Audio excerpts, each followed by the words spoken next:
So student, हमने last class में देखा था कि लॉ ऑफ कंजर्वेशन की अगर मैं बात करता हूँ तो सबसे पहले मैं क्विकली एक बार आपको थोड़ा सा रिकॉल करवाता हूँ। लॉ ऑफ केमिकल कॉम्बिनेशन में दो लॉ होते हैं। कौन कौन से? एक होता है law of conservation of mass और दूसरा आपका होता है law of constant proportion. So law of conservation of mass हमने देखा था। अब देखते हैं लॉ ऑफ कांस्टेंट प्रपोर्शन। देखिए इसमें क्या कहा गया है। Just a second. यस, तो यहाँ पे एक जो साइंटिस्ट थे उन्होंने कहा कि यार जितने भी कंपाउंड है ना, many compound are composed of two, दो या दो से ज्यादा एलिमेंट से बने हुए हैं। कोई भी कंपाउंड हो सकता है। अब ये same element in same proportion, मतलब अगर मैं मान लो कंपाउंड एक्स की बात करूं तो इसमें कुछ एलिमेंट होगा, मान लो ए और बी, तो इसका प्रपोर्शन सेम रहेगा। ठीक है, इरिस्पेक्टिव वो कहाँ से आया है। मतलब मैं राजस्थान से लाया हूँ, इसको जम्मू से लाया हूँ, अगर ये कंपाउंड एक्स है तो राजस्थान हो, जम्मू हो, साउथ इंडिया हो, राइट, केरला हो, कर्नाटका हो, कहीं से भी हो, ये रेशियो हमेशा सेम रहेगा, ये प्रपोर्शन हमेशा सेम रहेगा, ऐसा बोला है। ठीक है, एक एग्जांपल लेते हैं कि अगर वाटर ले लेते हैं तो वाटर का जो रेशियो होता है हाइड्रोजन और ऑक्सीजन का, वो होता है 1 ग्राम और 8 ग्राम। यानी कि वाटर में हाइड्रोजन आपका 1 होता है तो ऑक्सीजन का जो मास होता है वो 8 ग्राम होता है। ठीक है, इसका मतलब कि अगर 1 ग्राम, अगर कोई भी वाटर ले लेते हैं, कहीं से भी ले, 9 ग्राम ऑफ वाटर अगर आप लेते हो, राइट, H2O 9 ग्राम ऑफ लेते हो वाटर को, तो 1 ग्राम आपका क्या हो जाएगा? आपका हाइड्रोजन हो जाएगा। और 8 ग्राम, 1 ग्राम हाइड्रोजन हो जाएगा और 8 ग्राम आपका ऑक्सीजन हो जाएगा। ठीक है, अगर मैं नाइट्रोजन की बात करूं तो नाइट्रोजन के केस में, राइट, अमोनिया की बात करते हैं, NH4 होता है उसका, बेसिकली NH4।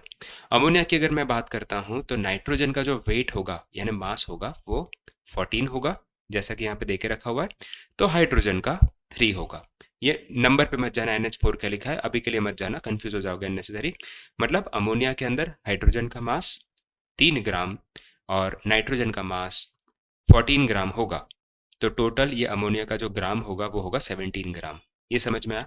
ये हमेशा सेम रहेगा, चाहे आप यूएसए से क्यों ना लेके आ जाओ अमोनिया।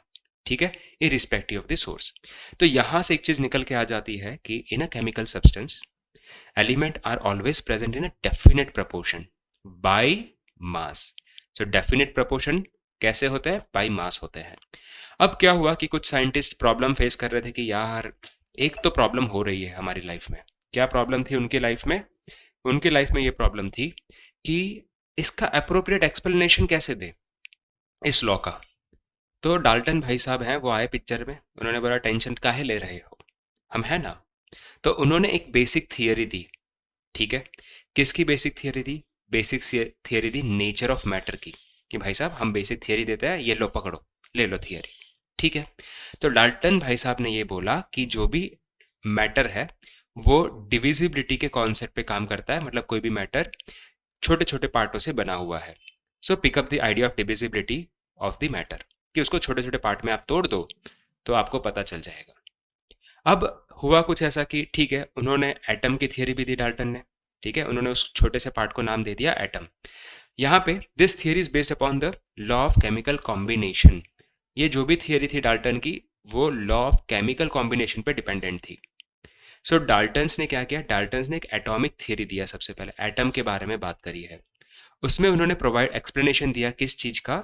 डाल्टन एटॉमिक थियरी में उन्होंने एक्सप्लेनेशन दिया लॉ ऑफ, कहा गया, कंजर्वेशन ऑफ मास और लॉ ऑफ डेफिनेट प्रोपोर्शन। ये डाल्टन भाई साहब ने दिया, ये उनका पिक्चर है। ठीक है, बड़े स्मार्ट दिख रहे हैं। ठीक है, नाउ अच्छा, इनके बारे में एक बहुत अच्छी चीज मैं अभी समझ रहा था, पढ़ रहा था कि उन्होंने ये छोड़ दिया पढ़ाने के लिए। मैं आपको बताऊं, मैंने आर्मी छोड़ दिया पढ़ाने के लिए, हालांकि आर्मी में मैं पढ़ाता ही था, but again I want to do something in the field of education, that's why. Okay, so आते हैं डाल्टन के इस पार्ट पे। So according to the Dalton atomic theory, all the matter, जितने भी मैटर हैं, वेदर इट्स एलिमेंट, कंपाउंड और mixture, is based, is composed of small particle, छोटे छोटे पार्टिकल से बना है। चाहे वो एलिमेंट हो, चाहे वो कंपाउंड हो, चाहे वो मिक्सचर हो, और ये स्मॉल पार्टिकल कहते हैं एटम। ठीक है, इस स्मॉल पार्टिकल को हम क्या कहते हैं? एटम। अब इन्होंने कुछ पॉस्टुलेट्स दिए हैं, है ना, कुछ पॉइंट्स दिए हैं, ये मान के चलो। कौन कौन से पॉइंट है? तो अगर आप देखोगे तो यहाँ पे tiny particles are called atom. So सबसे पहले क्या किया, ऑल द मैटर, जितना भी मैटर है वो एक छोटू सा पार्टिकल से बना हुआ है, उसका नाम दे दिया एटम। और जो पार्टिसिपेट करता है ना, भाग लेता है किसमें, केमिकल रिएक्शन में, ये एटम पार्टिसिपेट करता है। ठीक है, atom is individual, sorry sorry, indivisible particle. Indivisible particle मतलब उसको हम तोड़ नहीं सकते, it can not be created, can not be destroy. ये दूसरा पॉइंट है उसके बारे में, है ना, हम तोड़ेंगे नहीं, झुकेंगे नहीं, उस टाइप का एटीट्यूड है एटम का। ठीक है, नाउ आइडेंटिकल इन मास। ठीक है, अब ये अगर मैं बात करूं तो जितने भी एटम किसी गिवन एलिमेंट के हैं, मान लो हाइड्रोजन की बात करते हैं, तो हाइड्रोजन के जितने भी एटम्स होंगे वो सारे एक ही आइडेंटिकल मास होंगे, सबका मास सेम होगा, चाहे वो हाइड्रोजन आप कहां से भी लेकर आ जाओ। एंड केमिकल प्रॉपर्टीज, तो हाइड्रोजन के एटम की केमिकल प्रॉपर्टीज भी सेम होगी।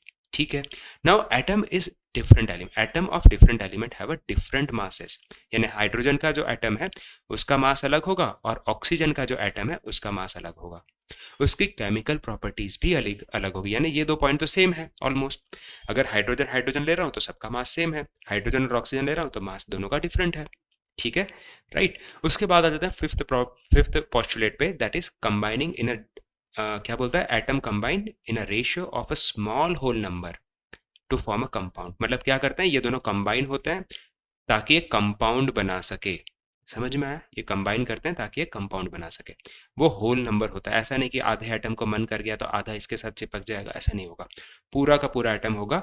क्यों आधा नहीं चिपक सकता, क्योंकि स्टार्टिंग में बोल दिया कि टाइनी पार्टिकल है, इसको फर्दर आप डिस्ट्रॉय कर नहीं सकते, इसको फर्दर आप डिवाइड नहीं कर सकते। ठीक है, now the relative number and the kind of atom are constant in a given compound. कोई भी एक गिवन कंपाउंड है, उसमें जो नंबर ऑफ एटम है और कौन से एटम है वो कांस्टेंट होता है। ऐसा नहीं कि आज हाइड्रोजन का मन किया है तो 2 हाइड्रोजन और 1 ऑक्सीजन आ जाएगा, कल मन किया तो 3 हाइड्रोजन और ऑक्सीजन आ जाएगा। अगर वो आएगा तो वो एक अलग कंपाउंड बना देगा, वो ये वाटर नहीं रहेगा। आई होप ये यहाँ तक सारी चीज़ें समझ में आ गई होंगी। एक बार क्वेश्चंस आप देख लीजिएगा, फिर भी कोई डाउट हो तो आप पूछ सकते हैं। नेक्स्ट लेक्चर में हम एटम के बारे में देखेंगे। Thank you so much. जय हिंद, वंदे मातरम।